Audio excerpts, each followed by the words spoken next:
généralement, on dit que le franc CFA, c'est pas la chose la plus importante à répondre. Il y a d'autres choses qui pourraient répondre régulièrement. Et moi, en fait, je suis un peu contre ce type d'argumentation. Parce qu'il faut raisonner en termes de système. Évidemment, ceux qui sont contre le franc CFA, ou bien qui demandent qu'on réponde le franc CFA, ne disent pas que l'appartenance au franc CFA explique tous les maux de nos pays. Non. Mais seulement, il faut des portes d'entrée. Et quelle est la porte d'entrée la plus porteuse? C'est ça en fait la question. Parce que vous pouvez dire que tant qu'on n'a pas d'économie, tout ça, d'économie solide, voilà, c'est pas la peine. Donc, changer le franc CFA ne servira à rien. Non, le franc CFA, justement, ne permet pas de créer ces fondamentaux économiques-là. Pourquoi? On l'a déjà dit.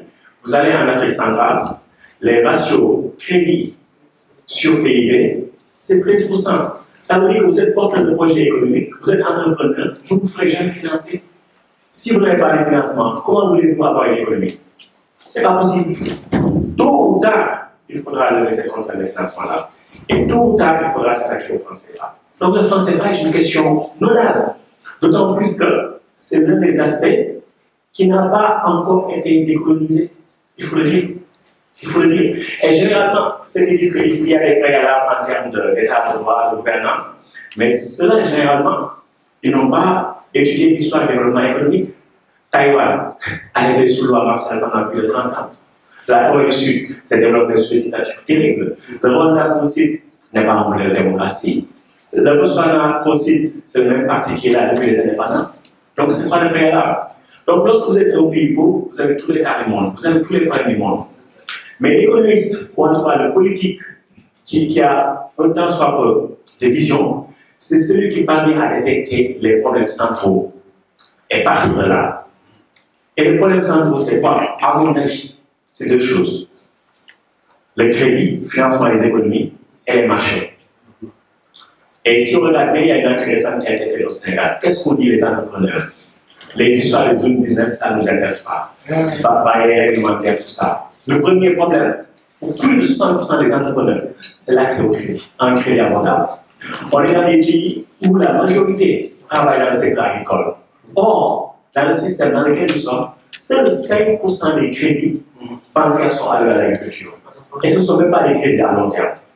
Donc, dans ces conditions-là, comment voulez-vous vous développer? C'est impossible. Impossible. Vous avez beau parler de préalable, ce genre de choses, ça ne marchera pas. Qui m'a ça, il pourrait me dire que tant qu'il y a des accords de libre-échange néolibéraux, ça ne marchera pas.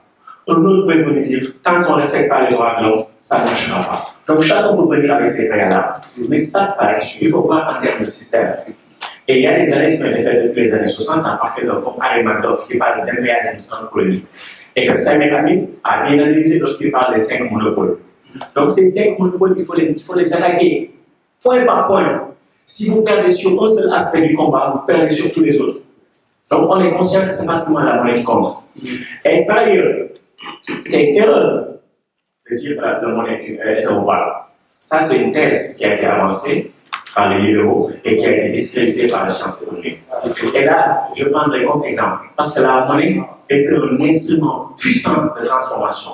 Et le meilleur exemple qu'on puisse donner, je pense, sur le plan historique, est le cas de l'Allemagne nazie dans les années 30. Parce que l'Allemagne nazie était plus ou moins confrontée à la même conjoncture que les pays de la zone française.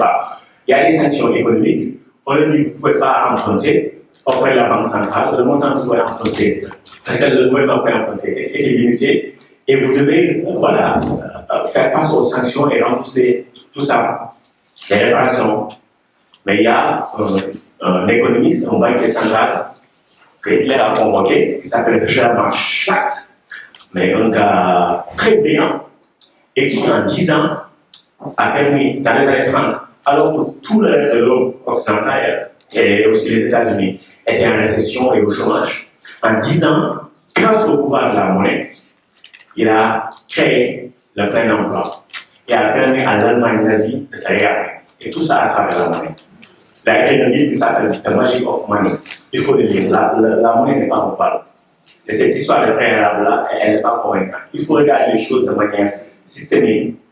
Et dans nos cas, c'est financer les économies et défendre nos marchés. Et dans les deux cas, c'est un combat anti-impérialiste. Il y a des milliers de documents qui ont été faits sur le franc CFA par des économistes qui ne sont pas forcément des économistes hétérodoxes. Il y a des économistes standards qui ont dit que le franc CFA ne marche pas. Et donc, ce n'est pas des mots ça qui l'a dit, c'est des économistes orthodoxes. Si les mots ça dit oui, c'est un gauchiste, tout ça. Mais si c'est quelqu'un du FMI ou de la Banque mondiale qui dit que le franc CFA ne marche pas, mais normalement, ça devrait être un chef d'État. Mais s'ils ne prennent pas ces avis en compte, c'est parce qu'il y a d'autres problèmes politiques notamment. C'est-à-dire qu'ils ne peuvent pas sortir de ce système-là qui fait qu'ils sont là. Parce que souvent, ça n'est pas la question des préalables. On dit oui, tant qu'on a ce type de leadership, ça ne marche pas. Mais le leadership aussi, parfois, c'est le miroir de l'état de la société. Parce que moi, quelque part, et là je vais être un peu brutal, je dis que nous sommes responsables des élites que nous avons. Les élites ne trahissent jamais. Elles sont dans le rôle d'accumuler des privilèges et de dominer les peuples. Lorsqu'on dit qu'on a eu quelqu'un qui a trahi, c'est un idéaliste. Moi, parfois, je dis que ceux qui vont aller voter, mais ils sont complices de ce système-là, complices objectifs.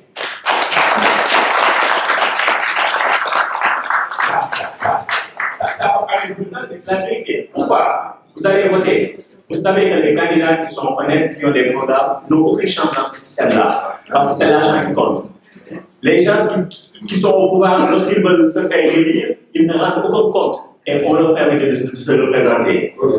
Les partis politiques qui vont au pouvoir, on ne sait pas comment on les finance. Et tout ça, on est aveugle, on ne dit rien là-dessus, mais il faut quand même aller voter. Et une fois qu'on vote et que quelqu'un est qui ne nous plaît pas, on dit qu'il nous a trahi. Non, c'est nous qui nous trahissons nous-mêmes. Donc la question du leadership n'est pas seulement la question qu'il faudrait voir comme ça, en haut, c'est les autres, et c'est pas nous. C'est nous-mêmes qui contribuons à former ce leadership-là qui nous occupe.